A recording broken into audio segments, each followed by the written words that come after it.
What's up, everyone? We're back with another rookie review today, talking about Keyonte George, who was a bright spot in an otherwise kind of weird Utah season, all rookie type year. Let's talk about what he did last year and how good I think he can be. We'll get into that more towards the end, but leave a subscribe, comment. Let's get 150 likes on this video. That would be so sick. That would be the coolest thing ever. Thank you guys all so much. But the one thing that I am, maybe most confident in Keyonte being a great thing is his shooting, which might seem kind of counterintuitive. He only shot 30, like sub 34% from three last year. But all of the other underlying indicators are fantastic. His volume, his shot versatility, his free throw percentage. He's a great free throw shooter. And one of the things that you notice is that the Jazz did not hold anything back. They gave Keyonte a tough shot diet, and he accepted that. Like, he was not just shooting open catch and shoots, right? He was taking deep threes with confidence off of the catch from like well beyond the line, and he was a pretty prolific off dribble 3-point shooter as well, like just gonna size up this defender, pull in his face, knock it down. As Keyonte is a really nice space creator with his handle for these deep threes, and he's got a ton of range. Defenses love to go under Keyonte on these all year, and I guess that's technically the right play given his percentages, but I can only imagine that's not going to be a viable strategy as Keyonte gets more reps, and I imagine his 3-point percentage will rise if he's not taking as many ridiculous shots as he did. Once again, really great space creation with his step back jumpers as Keyonte hits the hard pound dribble, stepping hard with his left foot to fool this defender into thinking he's going to the basket. Step back, hits the three, gets fouled, and one.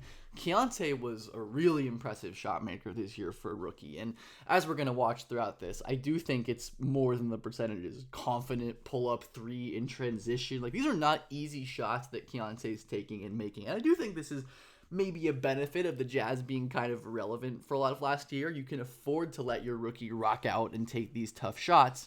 And Keyonte is also a great off-ball shooter. He can flare off of screens and shoot off movement. As we already talked about, his confidence and range are pretty extreme.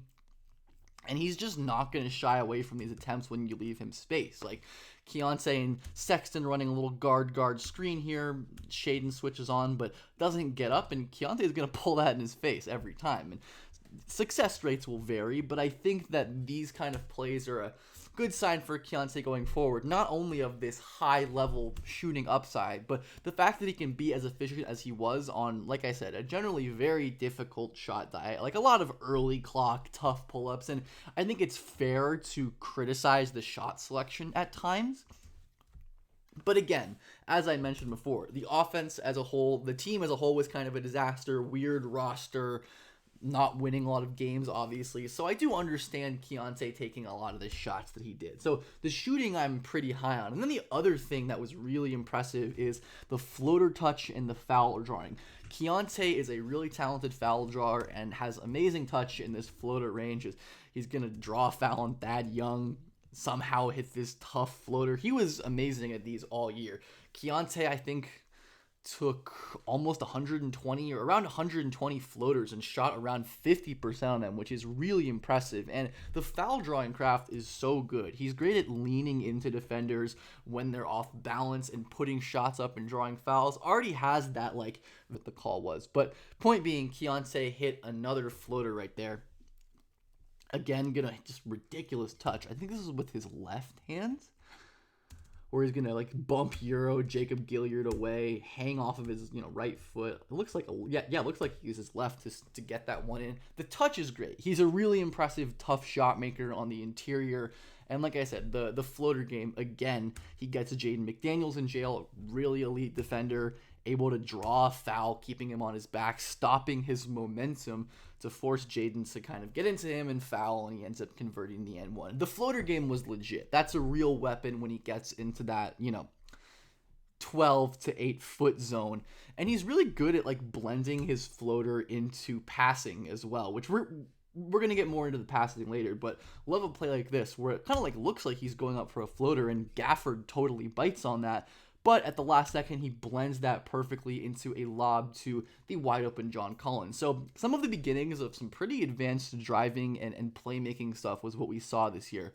But Keyonte is very reliant on this floater. And I'd say that's my biggest question for his upside as a legit on-ball guy is can he get to the rim more? Can he be more efficient going downhill? Because that was the big issue for Keyonte. And if we just look at the numbers, right? Keyonte sub 3 rim attempts. Keyonte was not efficient at the rim, shot 54% in the 9th percentile overall, sub 20th percentile in rim attempts for 75, really struggled to get downhill and convert while he was there. And if we look at a lot of these other guys who are the same level of, volume-ish scoring with low rim attempts, let's look at the guys who are really impactful offensively. So the paths are pretty clear to me. Elite shooting, right, with guys like Clay and Trey and Sam Hauser and Luke Kennard and Kevin Huerter, or this incredible pull-up shooting initiation. Guys like Harden and Van Fleet and Pritchard and White are all really efficient in the mid-range area, which Keyonte is great in that floater range, but certainly has a way to go in terms of being a more consistent mid-range shot creator, because he is so reliant on these floaters given a lack of great burst or explosion. And this general driving process stuff is the biggest reason why I don't consider myself to be that high on Keyonte going forward. I see a lot of talk about him as a potential legit future star, and to me his ceiling is more of a secondary guy. There are so many plays like this where Keyonte will just euro into traffic, throw up a tough floater, and get swatted because he's so reliant on difficult shots, even though he can make them a lot of the time. Even the best difficult shot makers are going to miss a lot of these tough ones. And Keyonte's passing, which again is really good and we'll talk about later, kind of worsens in these situations where he struggles to mix his scoring and playmaking gravity, a bunch of open players all over the floor, and Keyonte ends up getting blocked from behind by Kyle Anderson. This was a pretty common thing this year when Keyonte's floater game wasn't necessarily working the way that you'd want it to.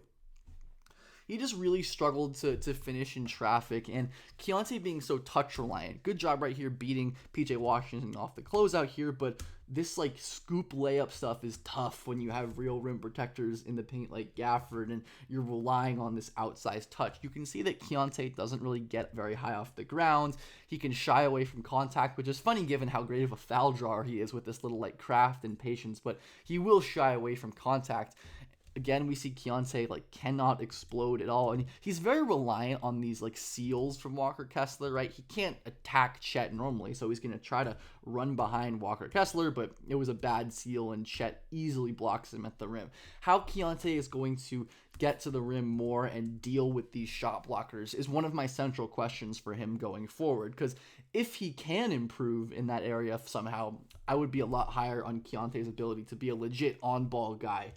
Generating rim pressure is the biggest macro level weakness that Keyonte has. It was a similar thing in college as well, and he just throws up some wild shots in the paint where it's not just his inability to generate separation, and I think a lot of the good stuff Keyonte did, I don't want to discredit him, but I also want to be aware of how amazing of a coach Will Hardy is and how often he used motion and double screens and stuff to get Keyonte moving and manufactured attempts downhill, because Keyonte doesn't necessarily have the burst or explosion to do that himself without screens or motion or stuff like that. When we get the straight ISOs, it's not necessarily as clean here. The decision-making, like I said, on these drives is just not great, as he is able to beat Moses Moody off of the drive here, but Chris Paul shows up in the paint. Keyonte does not read this play nearly as quickly as he should necessarily, and CP3 is easily able to steal him. That's just a veteran schooling a rookie right there. But a lot of this stuff is, rookie mistakes and the rookie decision-making and figuring that stuff out, and teams were very willing to let Keyonte go downhill and challenge rim protectors. He ends up beating Jalen Suggs off the dribble here, which is pretty good. He's had some moments winning off the dribble. Obviously, Suggs is playing super aggressively, but look at Suggs comfortably peeling off to cover the corner because he's yeah, I trust Wendell Carter to win at the rim, and that's what's going to happen most of the time at this point with Keyonte, given how limited of a vertical athlete and stuff with contact, and he's just not a dynamic creator off the dribble. We see he switched here on to Jock Landale, which probably should have just taken the jumper there, but not necessarily quick enough to consistently beat switches off of the dribble. And again, a lot of the finishing process, he just throws up tough shots with his left hand there. It's a makeable one for him because of his great touch, but I think he'd be so much better served keeping his dribble alive, playing off of 2 feet, all of the stuff that we talk about in so many of the videos about young guards. And Keyonte, yeah, he has a lot of the typical young guard problems, which I don't think is necessarily a terrible thing. And his handle, while pretty good, I would say already, and definitely a plus, not perfect in traffic. He can definitely get poked by great defenders like Shea, who are plucking him free, and just moments where he's not as comfortable and in control with ball pressure, which is going to be another, to me, limiter or decider of the ceiling, is how good can he get handling that ball pressure. But there is some good stuff. Like I said, these quote-unquote manufactured touches here. Utah running what looks initially like a double screenish that Sexton's gonna flare, but it freezes Jimmy Butler for a second, so Keyonte can turn the corner, and a beautiful lefty scoop right there. Like I said, the touch is really great, and I did notice, especially against teams with weaker rim protectors, that he was able to finish a lot of these really tough shots. But again, for every play like the one before, we have one like this where he cannot separate at all against Jordan Poole and throws up a really tough shot that ends up getting boarded and finished by John Collins. But that's a tough life to live, relying on shots like that, even if you are really good at them, which I think Keyonte could get to the point where he gets really good at them. Like that, where beautiful scoop layup, kind of hook shot with amazing touch, but he can't separate at all from Michael Porter Jr., who's not, an exceptional defender by any means. Like, I want my primary initiator guard in this situation to be blowing by to the rim and drawing the help, where Jokic doesn't even have to step up really because MPJ is totally comfortable handling Keyonte. And I think that's, as I've been saying, my central weakness with him, and the thing that's hanging me up from calling him a future star. That stuff's hard to develop, and that's going to be, to me, the main thing. And Keyonte's passing is really great. I think some of his assist production is kind of manufactured, like I said. The Jazz, more than any team, run this kind of like 7 seconds or less offense where they'll have their point guard in the middle and like run actions from a space floor. I call this like system quarterbacking to me, and Keyonte, to his credit, was really good at this. I don't think it's like nothing to ask your rookie to be a top key decision maker. Really good job here reading that Sohan's top blocking Laurie. He cuts to the middle, ends up getting a nice lob there. Like, these plays do require some pretty good vision and timing, and I think Keyonte has all of that to a pretty decent level. Again, we're going to see the same kind of setup with Keyonte at the top of the key. They're running a little pin in for Clarkson, but Seth Curry goes over it, and he notices immediately Clarkson slipping middle, leads him right into the middle of the paint, ends up getting an easy dunk. And Keyonte doesn't always just lock in on these passes to cutters, where look at a play like this, where Phoenix is covering up the pass to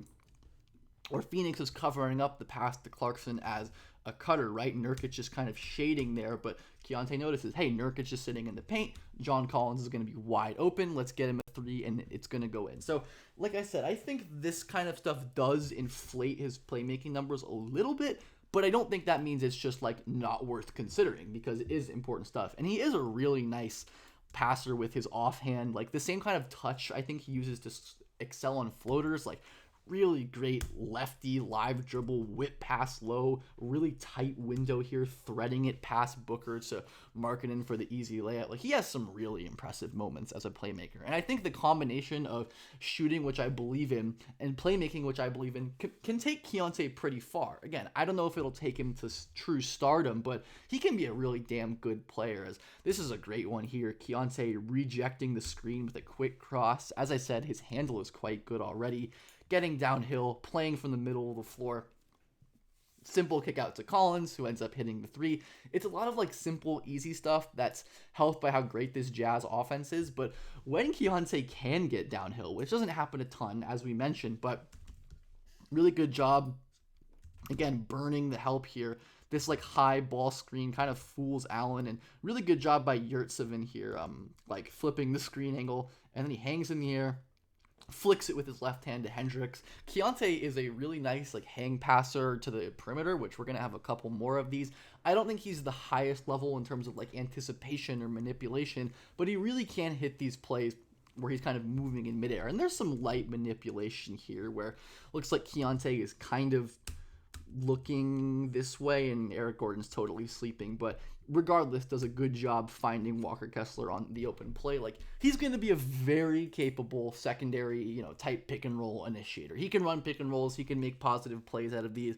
Another great job hanging in the air and finding Collins. But again, we notice that Keyonte isn't creating any separation on this play. He's reliant on a really good 45 cut-ish kind of by Clarkson, and then Collins cutting behind him. Good or great vision here, hanging in the air and picking this out. But again, he's reliant on outside factors to create advantages rather than relying on himself to create advantage. Hopeful for continuing to develop, and he makes a lot of really good reads, even if like the technical passing isn't always crazy. Like, he throws this ball way too fast and out in front of Omer Yurtseven. But the read is really snappy. He's passing this when he needs to. Maybe a tiny bit late there. But overall, I would say the process on that play is positive, even if Keyonte ends up turning the ball over there. And then we have a ridiculous play like this where, again, using the threat of his pull-up, jumps in the air. This is a pull-up jumper, right? This is a pull-up jumper. Gobert thinks it's a pull-up, but he's going to audible and bounce it in a crazy tight window. Some of the audacity on these like bounce passes and hang passes are really impressive. And overall, as we're talking about this, I do view Keyonte as a very good future playmaking prospect. I don't think he is like an elite special passer, but the playmaking overall is really good and I think complements the rest of his skill set. We're going to only talk a little bit about the defense because I don't have a ton to say about it. It was kind of a mess this year. Utah's defense as a whole was a disaster. And because Hardy does so much wild shit with his like schemes and lineups, it's a lot of the time, I think more than other players that I've studied for this series, hard to peg whether a lot of defensive issues are Keyonte's fault or someone else's fault. But, there's some like kind of flashes of him here digging at the nail and taking away that ball from Zion. Or you'll see Keyonte, this is a nice play here where even though Bane ends up scoring, I really like his recognition to dig hard at the nail. He notices THT is totally clipped on his screen, and he gets in front and forces Bane into hitting a contested pull-up. It's Desmond Bane, he's going to make those shots, but I do really like the awareness overall there. And there's some flashes of Keyonte getting through screens. Looks like he got fouled there pretty badly, but it didn't end up getting called. But he can get low and use his footwork to bend around screens, but kind of where the positives end for the defense. It was as you would generally expect for rookies. Most rookie guards are terrible on defense. Keyonte totally getting stuck on the Jokic screen there. It was not a great defensive rookie campaign. And like I said, I don't want to be too harsh on him just because of how rough the team context has been, but the reaction time was really slow and lackluster. Again, he loses Brogdon like just a beat, but that's enough time for Brogdon to get an advantage, force a tough closeout, blow by him very easily. And Keyonte is like decently quick laterally, pretty strong, has a nice wingspan, so I think he could develop into a good on-ball defender, but these reactions are going to have to improve, right? Just easy blow-bys all the time. Vassell gets him flat-footed and super upright. That's just that just can't happen, right? And there were so many of these blow-bys, not just from Keyonte, but from basically everyone on this team. But Keyonte does struggle to like turn his hips and slide and mirror quicker players. Like Shaedon Sharpe is so bursty that Keyonte doesn't necessarily have the lateral quickness to open up and block him. So Shaedon's just going to go right by him and finish at the rim. I think there's some defensive upside for Keyonte, and given that he's always going to be a more like offensively slanted player, I don't think he has to be incredible on defense to return value, but he's not much of a playmaker off the ball. On the ball at the moment is quite suspect. Again, we see this kind of poor reaction stuff as Walker Kessler does end up cleaning up there, but Keyonte bites so hard on this jump, on this fake inside. And I think a lot of just like time and experience is going to help iron this stuff out, as it tends to for most rookie guards. But the starting point is pretty low, just kind of like the Scoot video, except Scoot has like real tools to work with, whereas I think Keyonte is less so. And there were so many of these blow-bys where, as I mentioned before, it's harder for me to tell whether it's on him or on Keyonte. Maybe someone who watched more Jazz basketball than I did this year, which wasn't a ton, to be perfectly honest. Like, He's shading so hard to the outside, which the Jazz would do a lot. But again, this effort is just not particularly great, and there were miscommunications all over the place all the time. But I'm fairly confident in saying the rookie defense experience for Keyonte was not great. Just so much miscommunication, so much getting lost off the ball, so much losing his man off the ball.